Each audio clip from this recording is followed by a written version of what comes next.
Greater Faridabad के accord super speciality अस्पताल ने स्ट्रोक के इलाज के क्षेत्र में लगातार 7वीं बार अंतर्राष्ट्रीय ख्याति प्राप्त की है। वर्ल्ड स्ट्रोक ऑर्गेनाइजेशन WHO और एंजल्स एनेस्थीसिया की तरफ से अस्पताल को लगातार 7 बार डायमंड और प्लैटिनम अवार्ड से सम्मानित किया गया है। यह उपलब्धि अस्पताल के उच्च गुणवत्ता वाली स्वास्थ्य सेवाओं, तेज प्रतिक्रिया प्रणाली और न्यूरोलॉजी डिपार्टमेंट के chairman doctor Rohit Gupta, doctor Sandeep Ghosh तथा डॉक्टर मेघा शारदा विशेषज्ञ डॉक्टरों की समर्पित टीम का प्रमाण है। अंतर्राष्ट्रीय स्तर पर यह प्रतिष्ठित सम्मान पाने पर अस्पताल के चेयरमैन डॉक्टर ऋषि गुप्ता ने पूरी टीम को बधाई दी है। इस मौके पर एक प्रेस वार्ता का आयोजन किया गया, जिसमें न्यूरोलॉजी डिपार्टमेंट के चेयरमैन डॉक्टर रोहित गुप्ता व अन्य डॉक्टरों ने पत्रकारों को संबोधित करते हुए कहा कि स्ट्रोक जैसी गंभीर बीमारी अवस्था में इलाज का सबसे महत्वपूर्ण मापदंड समय होता है। यदि शुरुआती घंटे में सटीक इलाज मिल जाए तो मरीज को जीवन भर की विकलांगता से बचाया जा सकता है।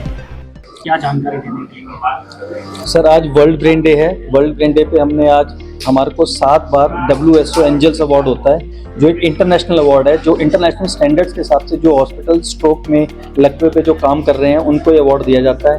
तो हमें पिछली 7 क्वार्टर, हर क्वार्टर में वो एक बार अवार्ड देते हैं। पिछले 7 क्वार्टर में हमें लगातार इस अवार्ड को दिया गया है, तो उसी को हमने आज साझा किया है कि स्ट्रोक केयर बहुत इंपॉर्टेंट होती है। लकवे का इलाज खाली बस गोलियाँ लिखना नहीं है। लकवे का इलाज इमरजेंसी में जब पेशेंट पहुंचता है, उसका कितनी जल्दी हम ट्रीटमेंट स्टार्ट करते हैं, उसको कितनी जल्दी अगर उसको थ्रोम्बोलिसिस इंजेक्शन की जरूरत है उसको देते हैं, या उसकी नस खोलने के लिए कोई प्रोसीजर करना है जिसको मैकेनिकल थ्रोम्बेक्टमी बोलते हैं, वो हम करते हैं। और उसके बाद पेशेंट का ICU केयर, उसको कॉम्प्लिकेशन से बचाना, उसकी फिजियोथेरेपी, स्पीच थेरेपी, उसकी न्यूट्रिशन, डाइट, हर चीज़ जो एक जगह पर होती है, उसके बाद उनको इंटरनेशनल स्टैंडर्ड तक पहुँचाना, ये बहुत ज़रूरी है। तो उसी के बारे में आज बात। ऐसा क्या है कि लगातार 7वीं बार जो है एकॉर्ड ही जो है इसमें नंबर 1 रहता है? और बात करें, आपने जैसे बताया कि फरीदाबाद में NCR या गुड़गांव से कंपेयर करें तो एक एकॉर्ड ही है जिसमें ये है, ऐसा क्यों है? क्योंकि हमने स्ट्रोक को हमेशा हमारा प्रायोरिटी बनाया है। लकवे के पेशेंट को हमने हमेशा प्रायोरिटी दी है। जब भी पेशेंट लकवे का हमारी इमरजेंसी में आता है तो उसको हम एक कोड फास्ट करके उसको सबसे ज़्यादा प्राथमिकता देते हैं, ताकि उसका जल्दी से जल्दी, क्योंकि स्ट्रोक ऐसी बीमारी है, न्यूरो की सारी बीमारियों में एक स्ट्रोक केवल एक अकेली ऐसी बीमारी है जिसमें टाइम की बहुत इंपॉर्टेंस है। आज किसी को मान लो पार्किंसन हो गया तो वो स्लो होगा, या कोई और बीमारी है, भूलने की बीमारी है, चक्कर की बीमारी है, वो इतनी इंपॉर्टेंट नहीं है। जिसमें टाइम की जो इंपॉर्टेंस है वो स्ट्रोक में सबसे ज़्यादा है। तो अगर हमने उसका टाइम का ख्याल रख लिया तो इसका मतलब हमने स्ट्रोक का ख्याल रख लिया।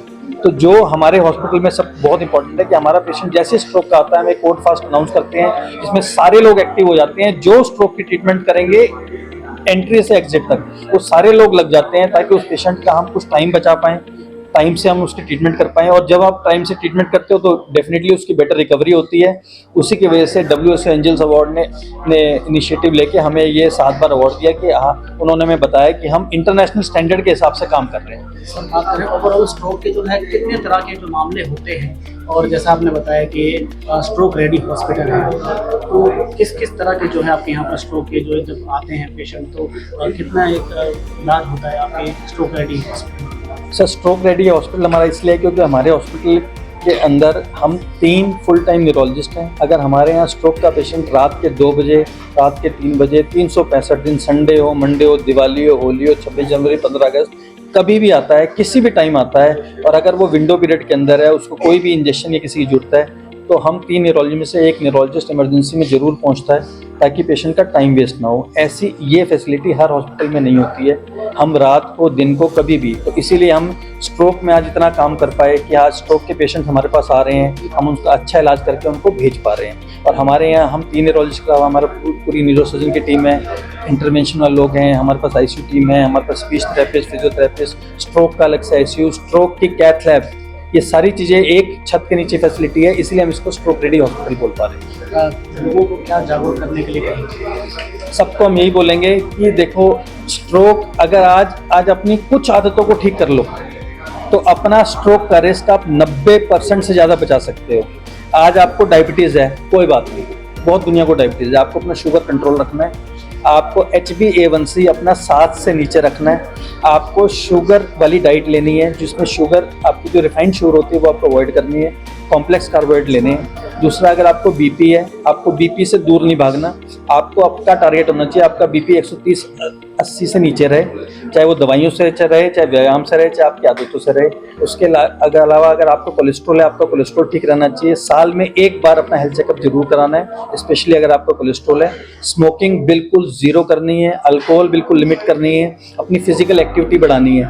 30 से 45 मिनट कम से कम हफ्ते में 5 दिन आपको एक लो या मीडियम इंटेंसिटी एक्सरसाइज जरूर करनी है, जिसमें वॉकिंग हो सकती है, रनिंग हो सकती है, स्विमिंग, योगा, साइकिलिंग, ये कुछ भी हो सकती है।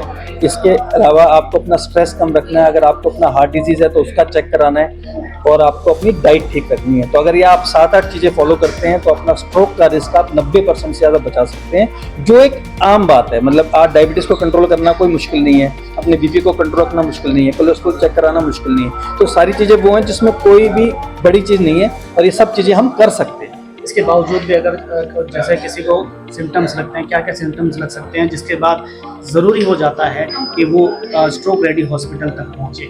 सर, अगर आपको कोई भी सिम्टम, स्ट्रोक के सिम्टम अचानक से आते हैं और यूजुअली विदाउट वार्निंग आते हैं, आपको घर पे, इसको हम बोलते हैं be fast, BEFAST, B for balancing, E for eye vision, S for speech, A for arm, T time. तो अगर आपको अचानक से आपकी विजन चली जाए एक साइड की, या आपके बोलने में दिक्कत होने लग जाए, एक साइड पे हाथ वीक हो जाए, या पैर वीक हो जाए, या फेस टेढ़ा हो जाए, अचानक से आधी बॉडी सुन्न हो जाए, एक साइड विजन कम हो जाए, एक साइड पे बैलेंसिंग बिगड़ने लग जाए, तो कोई भी सिम्टम अगर आपको बॉडी के आधे हिस्से में आता है तो वो स्ट्रोक का सिम्टम हो सकता है। ऐसा कोई भी सिम्टम आता है, आपको फटाफट हॉस्पिटल पहुंचना है, नज़दीकी हॉस्पिटल में, जहाँ कम से कम एक CT स्कैन की फैसिलिटी हो, ताकि CT स्कैन करके पता चले कि वो क्लॉटिंग की वजह से है कि ब्लीडिंग की वजह से, उस हिसाब से फटाफट ट्रीटमेंट स्टार्ट हो सके। Thank you sir.